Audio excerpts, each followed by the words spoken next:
If you guys have watched our previous video of XUV 4W EV, you will know that our friend was so mad at the rising petrol prices that he decided to cycle to work, and that's when we suggested him to go and check out the EV because it's generally cheaper to run. But as per a conversation with him last night, he said that he isn't yet ready for the electric revolution in India because of the limited charging infrastructure and of course the range anxiety.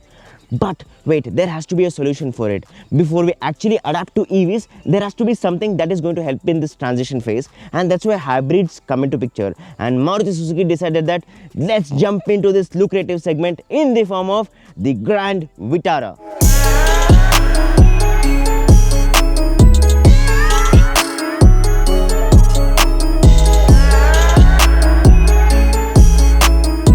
So if you have seen the earlier Grand Vitara, it was a very handsome looking car, and that's why the new Grand Vitara has a massive responsibility to shoulder in terms of the way the car looks.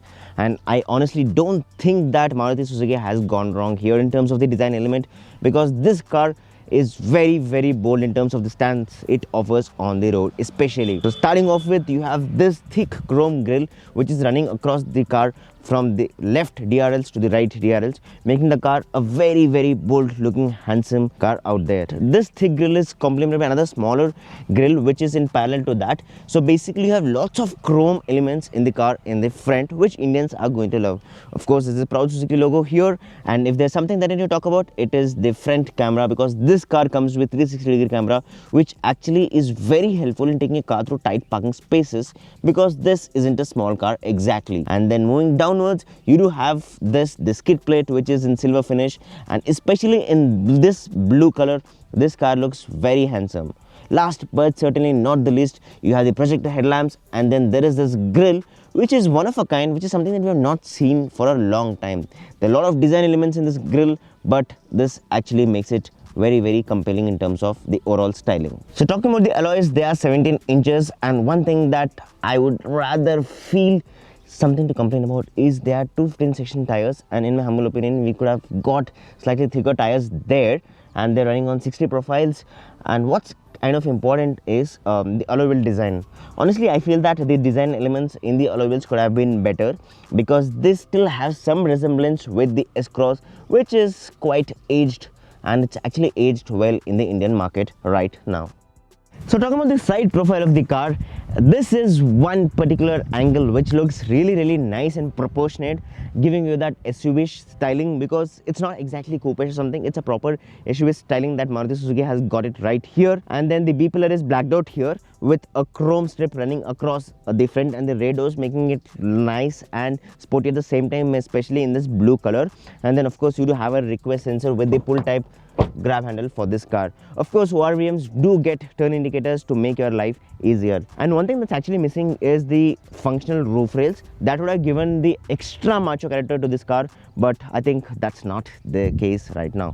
My favorite design element in the Grand Vitara has to be the rear of the car, and trust me, it looks so much better in person especially, and I'm pretty sure that the rear of this car is going to look even more dashing in lighter colors, because you do have the blacked out element in the tail lamp. And a lot of manufacturers of course are transitioning to the phase where we are seeing both the tail lamps being joined, and that is kind of the case here.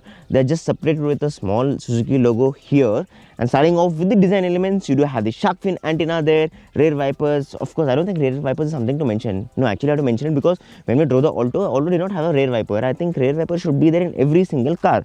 And then moving slightly downwards, you have this Grand Vitara badging here, which is loud and very clear that Maruti is emphasizing that this particular car is here to change the game. At least that's what they're promising. And moving even further downwards, you do have the skid plate here, which looks actually nice and compelling. There is some extra design element in the skid plate, making the car looks slightly sporty. And of course, before we forget, the tail lamps are complete LEDs, making the car look nice, sporty and modern at the same time. We cannot wrap up the rear of the car without mentioning the very classy looking rear reverse lights and the reflectors here. They're vertically stated and making the car look very nice. And of course, last but certainly not the least, with the 360-degree camera comes the rear parking sensors. So the most important thing in this car is of course the engine. So let's check that out quickly. So this is the strong hybrid variant of the Grand Vitara, which produces 150 15 bhp and 122 newton meters of torque. The torque is slightly reduced in the hybrid variant, but what's more prominent is there is a separate electric motor that produces 78 bhp and 141 newton meters of torque independently. Both of these work together to give you an unmatchable mileage of 27 km per liter, which is of course ARA rated, but is the real world test, which we will do later, which will tell you what exactly is the mileage in our conditions. The Grand Vitara is a big car, and that's very evident. What's evident here is you get a big panoramic sunroof, and I cannot believe this, you're getting a panoramic sunroof in a Maruti Suzuki car. Actually, Maruti Suzuki has realized that, to be up in the game, to capture the market, to get consumers to the showroom, you need to have features which are trending right now, and the panoramic sunroof is the biggest example for this. So let's check out the boot of the Grand Vitara, because it's an SUV. Boot space is very essential. Hey, what are you doing here? You partied so much last night that you slept off here only. Where am I?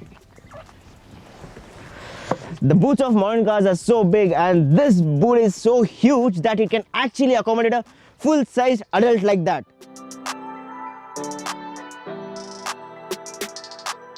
So without a second thought, I can tell you that these interiors are the best from Maruti ever, and there's no doubt about it at all. And first thing that's actually very prominent is everything is put into place very nicely, and Maruti has tried real hard to ensure that the quality is as good as possible.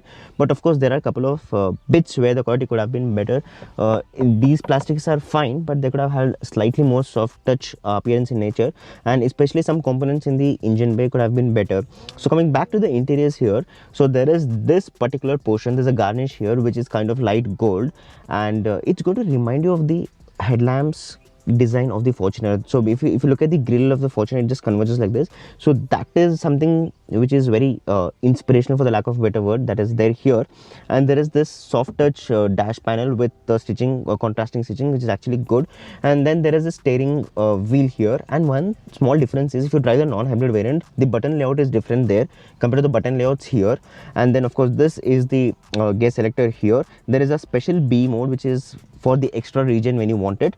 And one thing which is kind of very interesting here is if you place your phone, for example, if the phone is compatible with wireless charging, and if you place it here, and if the phone is not placed properly, you will get a light that the phone is not placed properly. But the charging pad could have been bigger, because I'm actually not able to accommodate. Okay, yeah, you'll have to accommodate the phone like this instead of like this if you want to charge your phone. And another thing is there are two separate modes here, EV only mode and drive mode. EV only mode pe we'll have to check out the real world range, but you can use it if you want to save on fuel. And then this is the manual handbrake. I think at least for the top end variant, especially for the hybrid, they could have provided an electric parking brake, which would have made sense according to the modern traditions. And then one small thing is there is a silver garnish on the steering wheel, which looks good. Talking about the seats are fine. They're actually good and comfortable. They're not as firm as some of the Mahindra cars that we have seen, and especially these two contours here ensure that you are gripped to the seat when you're driving. Interestingly, you do get an auto dimming IRVM here. But if there is one highlighting feature is of course the sunroof, and what's more special about this sunroof is it opens completely. I mean, to the best of my knowledge ever, I've never seen a sunroof which opens completely in spite of being panoramic. So basically the instrument cluster of the hybrid variant is completely different. You get a digital instrument cluster here, and it also displays the various modes, like for example the eco mode, the power mode, and there's something called the charge mode as well. And even the layout, everything is neat and nice, and thankfully we're getting a digital instrument cluster. Even the start stop button is blue in color for the hybrid variant, which is kind of interesting and nice touch there. But what's prominent here is there is an EV mode here. There are buttons here. With the EV mode, you can just drive the car only in the EV mode, which is completely based on the electric motor that is there. And you can select the drive modes from here. But even the hybrid variant gets ventilated seats, which the other variant does not get. And in fact, even things like wireless charging is exclusive only for the hybrid variant, and it's not there in that. Not sure what the logic behind that is. So one thing is the car gets physical buttons for essential controls like the climate controls, AC, etc., which is actually good, and there's a dedicated button to switch off the traction control as well. So the cool thing here is the IRVM is auto dimming, which is actually good and nice, and there is a sunglass holder where you can keep the sunglass and close it like this. So this is the infotainment screen of the Grand Vitara. Won't get too much into it. I'll just go through it. Basically, it does get Android Auto and wireless. The best part is it is wireless. So convenience is at its best. However, we just felt that pairing it is not the most easiest task. There were a couple of times where you had to do 1 or 2 tries, but that said, the layout is nice. It's very intuitive, very user friendly to read, and there are a lot of buttons here, and you can actually swap the position of some buttons like this, which is cool. But I'll show you something which is even more cooler. So this is a 360-degree camera view, but what's cooler is actually you can set the brightness of the 360-degree camera, and not just brightness, you can set the contrast, saturation, intent. And this is the first time I've seen it, and actually gives a lot of flexibility for you in terms of it. It also gives you this nice view of the car around it in terms of the closeness, which is pretty good. You can actually pause it, go back to the earlier view, and there are some settings for that as well. You can turn on the guidelines, turn off the guidelines. You can actually show what angle should be there when you're looking at the front camera, which is actually very good and gives lots and lots of flexibility there. Since the Grand Vitara is good on dimensions, you'll have good expectations when you're coming inside the rear of the car, and you won't be disappointed because the legroom is good, headroom is ample, the under thigh support is actually quite good, even the seats are softer rear seats, and best part is you do get 3 individual headrests for the rear passengers. So the cool part about this armrest is it is actually tieable, and the armrests do get square cup holders. They could have been circular for better ergonomics, and the armrest is quite big and nice. But interestingly, you do get rear AC vents here with charging ports. What kind of charging ports are there? Is going to be something very interesting, and there is one USB charging port and a Type-C charging port, which is very, very thoughtful. So there's so many manufacturers who just give only one kind of charging port in the rear of the car, and the AC vents are, however, slightly smaller. So talking about the glass area is big and nice, and I can have the beautiful view of the lake here. And there is this small glossy finish for the door handles, which look actually good. And there's a stock. On talking about storage space, you can easily accommodate 1 liter bottle in the door pockets. From the driver's seat is actually quite good. I can see the bonnet edge to edge, which is nice thing. And talking about the NVH levels are fine as well. Right now we are doing decent tacho numbers, and the car doesn't seem to exhibit a lot of noise, which is a good thing. But if you plan to get more and more ambitious with the throttle input, then you're going to know that you're driving a car properly, क्योंकि cabin से थोड़ा सा noise अंदर आ ही जाता है. And second thing is the heads-up display is there that you are aware of already, but it actually displays the charge of the battery, which is very good and nice and intelligent, because you don't have to bother about that range anxiety in terms of the hybrid car when you're checking the meters or infotainment system. And the next thing is, if you're talking about the acceleration of this car, this is the hybrid variant that we are driving right now.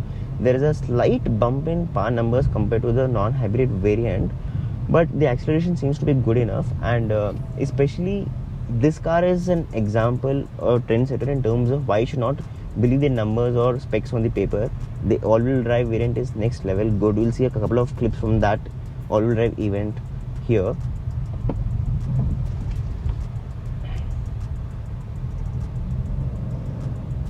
So talking about the performance of the engine, the NVH levels are actually quite good. But if you get ambitious with the throttle input, we'll get to know that you're driving a car, because the noise actually comes down decently. And the acceleration is good enough. There is a slight bump in power output in the hybrid variant compared to the non-hybrid variant, and it's the mid-range where you have a lot of fun driving the car, especially in these ghat and curvy roads. And talking about the steering feedback, which is a very critical thing, the steering feedback is decent, but it's not those typical Maruti steerings which were like legendary in terms of the first gen or second gen Swift. I mean, gone are those days. Now a lot of people are preferring that they get lighter steerings, and just Maruti just decided, why don't we listen to people and make the steering lighter. So talking about the driving modes, there are a couple of driving modes here. There's Eco and Power mode as well. Eco is for the kitna deti hai concerning people, जहाँ पे every drop of fuel is going to be utilized to the fullest. And then Power mode is where the power delivery of the car improves and it gets more kind of sportier types. Not sporty exactly, but it kind of gets sportier types. So last but not the least, the most important thing in a Maruti Suzuki car is the gearbox. So this is the 6-speed 80. The other one gets a 5-speed manual transmission, which we drove yesterday. So talking about the manual transmission first, which we drove yesterday, the gear shifts are actually quite good. In most of the Maruti Suzuki cars we've seen, the gear shifts are generally very good. It's a slick gearbox. I won't tell the gears are shorter. The throws are kind of longer compared to other Maruti Suzuki cars, but they are slick, which shouldn't be a problem. And the interesting bit is the clutch offers good feedback. It's not heavy. The travel is not very long, which means that you won't have much problems in city traffic with that manual clutch. So let's get to the 80 gearbox, which is here right now. The gear shifts are decent, smooth, and personally I have felt that there was always a scope of improvement in terms of the 80 gearboxes that Maruti Suzuki is using. I'm not talking about the AMT at all, I'm just talking about the torque converters, and I think this is where it gets better. This gearbox is definitely better in terms of the way it's tuned with this particular 1.5 liter engine. Don't judge a book by its cover and don't judge a car by its spec sheet. The Grand Vitara is a testimony to that. Maruti went all guns blazing to showcase the all-round capabilities of the car in a special curated track. We started off with a deep ditch where we got to check the approach and departure angle. Although we don't have the exact numbers from the manufacturer, the car felt like it was having a walk in park. Next in turn was a deep upside and downside slope to check the breakover angle of the car, and it of course proved very impressive. We also got to use the hill descent control of the car, where we lifted off our foot from the brake completely and the car automatically came down in relaxed speed without brushing the ground in terms of the bumper. What was the highlight of the day was the articulation, where the car was dramatic as it can get in terms of the visuals. The car was literally dancing on either of the wheels, where there was barely a time where all four wheels were on the ground. The key was to maintain momentum while still not getting ambitious with throttle input. Since drifting on roads is too mainstream, we were engulfed with an opportunity of drifting the car through slush, in literal words. Thanks to the sport mode of the car, things got really adventurous. We couldn't end a day without some icing on the cake, and we just put the snow mode into good use. Slot it into snow mode and the car comes out in a jiffy from the slab of ice, which had very poor traction otherwise. The car was literally spinning for life on that poor slab of ice. Last but certainly not the least, there was a patch of inclination where the Grand Vitara was inclined at an ambitious angle and the car came out in glory. The Grand Vitara gets a fairly simple suspension setup with Mac Pearson studs at the front and torsion beam at the rear. The suspension is well tuned and at low speeds there's a hint of underlying firmness. But it isn't uncomfortable and you can drive over bad patches of roads in the city with great ease and comfort.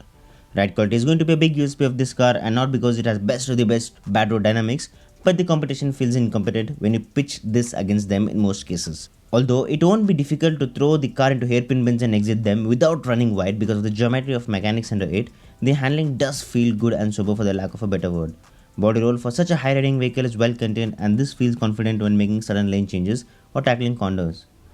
Being a strong hybrid, the Grand Vitara gets an EV mode only, so that you can drive around on battery pack only. But there are certain conditions to be met. For example, the battery should be sufficiently charged. One out of every two cars on our roads is a Maruti Suzuki. That's how renowned this brand is, and it comes with a great deal of trust and loyalty, which is very essential these days for people. Of course, what's up with the Grand Vitara? This car aims to solve the biggest problem right now. Two bigger problems are, one is we have to be kinder to the environment and slightly try to go green at least. And second is the expensive running cost. Basically, this hybrid is exactly what we need right now, because I know that EVs are there to do that much better, but you see they have a big drawback, that is the limited charging infrastructure in our country.